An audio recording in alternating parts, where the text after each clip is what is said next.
Welcome back to the Dark Souls 3, the Fire Fades Edition, pre-recorded, commentated run. This is the PS4 version, and before we fight the quote-unquote optional boss, that is the curse-rotted Greatwood, we must finish talking to Yol and, well, make use of the one bonfire in Undead Settlement that many people have used to enter Hollow Mode. Now, I forgot to mention this, but you do want to make sure that your character looks like a disgusting piece of shit, and also the icon on the top left, which signifies what covenant you're on, will show that it is decaying, which is a pretty good sign that your character is basically hollowed. Now, the only real penalty to being hollowed is that you'll take more damage from hollow-based damage, which I have yet to find any. You want to make sure you draw True Out Strength at least 5 times. The more you can do, the more that you hollowed, the more you can do. And if you try to draw True Strength up to 5 times, you will not be able to, well, basically Yolo is going to die. And I forgot his name because, well, I had to check the wiki, of which there's fucking 3 of them, but I'm not going to get into that right now because this video is kind of short.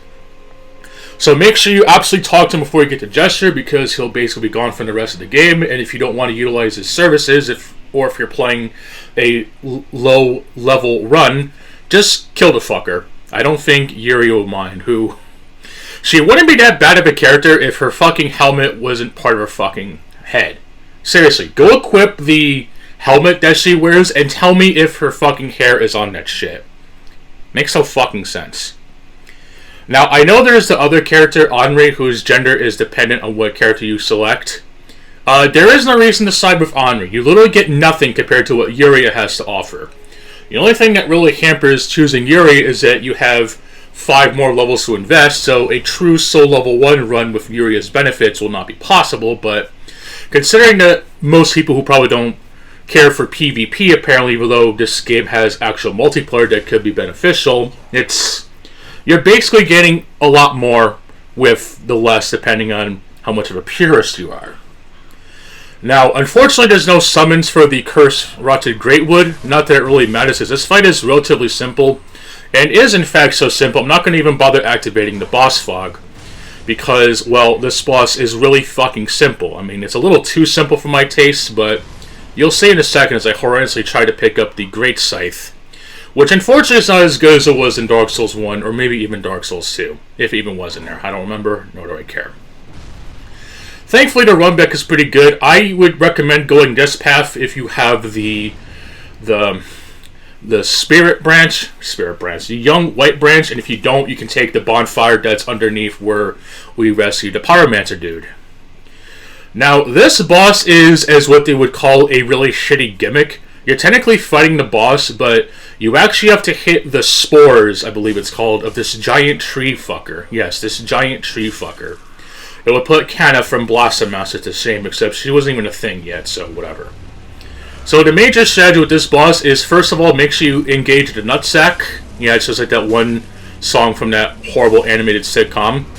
There's actually a number of weak spots that you can use, and basically speed is key, hence the Twin Blade Cell Swords. I don't even fucking know at this point, but now, on a normal run, though, this boss could be seen as a really shitty idea, but when you try to put in challenge runs that are self-imposed, like the Nuzlocke Pokemon runs, this boss can be rather annoying due to its so-called damage, where it just has a bunch of puddles everywhere and it can basically kill you. And if you're going for a 1 HP run, well, your character's going to basically die a lot because, well, there's, as DS3 would say, literally nothing you can do. Now, in the second phase is a little trickier, but the good news is that you can hit its hand, as the eventual spots will not be able to be used anymore. So, use that to your advantage, and hit the arm when all other options have exhausted. Yeah, don't touch that pus or else you're going to die. Also, this hand has a grab attack, which is really annoying, but did you know, with Linus Tech Tips, if you mash every button in your controller, there is a possibility you can escape from a grab. How this has not ever been documented by the game is anybody's guess. But once you take care of the curse-rotted Greatwood, you'll get his soul, which I recommend getting the spear, which gives you health back for every kill that you get, mainly because it's a lot better than the ring that does the exact same thing.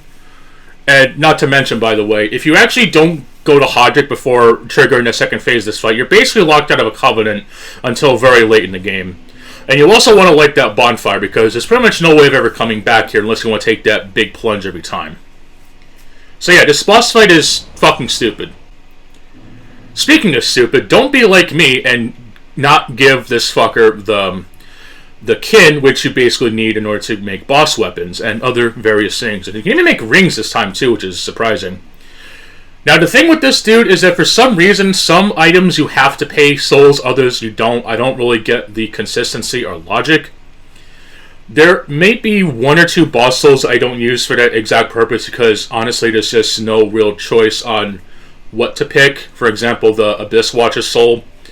It's up to personal preference really, but if you're going for all the feats in the game, you know, achievements or trophies or whatever, always prioritize the spells first. And that's because if you want to get all the rings legit, you have to basically go up to the Grand Archives or Archdragon Peak up to the second game cycle, New Game Plus 2. And with that, you have to beat the Nameless King, because one of the rings that drops is in his boss arena, but you can only get access to it after you beat him, so yeah, good luck with that. And the last ring that you can get furthest is in the Grand Archives, thankfully before the Twin Princes. So always prioritize the spells and choose the weapons that I pick. There is one boss soul that I would recommend holding on to, but I'll talk about that later, because in the next Insama, we're going to be going for our jog.